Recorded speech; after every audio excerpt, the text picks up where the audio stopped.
Hi, my name is Michael Benben, and I am in Challenge 2016 taking Calculus 2000. And since my student ID ends in a odd number, I'm doing number 50 from 8.4 for this interactive assignment. So we're asked to find the original equation for this derivative under these requirements. So what we're going to be doing is first we need to integrate this. So first we have to move dx to the other side and get this radical that has x in it with it. So when we solve for dy on its own, we end up getting dy is equal to dx over radical x squared minus 9. So now we can integrate both sides. Integrating dy we know is going to just be y. So we're gonna focus mainly on this side of the equal sign. So when we look at this and break it down a bit, we end up getting the integral of dx over 3 radical x over 3 squared minus 1, which we can relate to our trig identities. So now we're going to be using that to solve the rest of the problem. Now that we have this integral, we can input the corresponding trigonometric functions that go with it. So we know one of our trigonometric identities is secant squared theta minus 1 is equal to tangent squared theta. So that is very similar to what we have here in the radical. So we can set x over 3 equal to secant of theta, and then we know that, and then for future uses we know that we have a value here for theta, and actually this should have a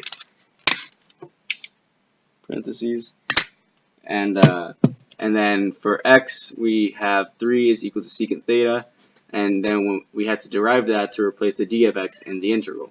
So here in the blue is where we start to do that.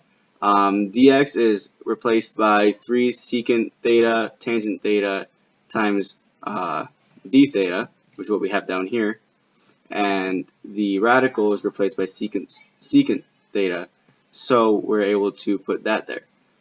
Since we know this identity, secant squared theta minus 1 becomes tangent squared theta. Take the square root of that and we have secant tangent over tangent. So now two tangents are going to cross out, and we're going to be finding the integral of secant theta d theta. Alright, now we're going to integrate what we have. So the integral of secant theta is the natural log of the absolute value of secant theta plus tangent theta plus c.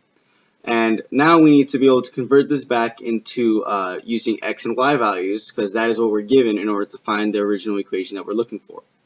So we know that secant theta is equal to x over 3 from what we used before, and now using those values we need to find tangent theta. So by making a triangle like this, we see that theta is here, and the secant of it is x over 3. And the only value that's missing is the original equation of radical x squared minus 9. So now using this triangle, we're able to find what tangent is. So we see that tangent theta is equal to radical x squared minus 9 over 3. So now we're going to use that to plug it in to get the equation with x values in it, and then we can find our final answer. Now by plugging in these values for the original equation that we found, we're able to continue solving. So we have the natural log of 3 is equal to the natural log of 5 over 3 plus the radical 5 squared minus 9 over 3 plus c, and then we're going to continue solving it here. So now when we continue, we're going to end up finding out what the answer is. 25 minus 9 is going to be 16, so radical 16 is 4 over 3, so we're going to end up having 9 over 3 in the natural log. So now that we know that the natural log of 3 is equal to the natural log of 9 over 3 plus c, 9 over 3 is also 3, so when we subtract that out, we get that c is equal to 0. So under these conditions, we know now that the equation we were given is, or the derivative we were given becomes y is equal to the natural log of the absolute value of x over 3 plus radical x squared minus 9 over 3, and this will be our final answer. And that will be it for today. Thank you for watching.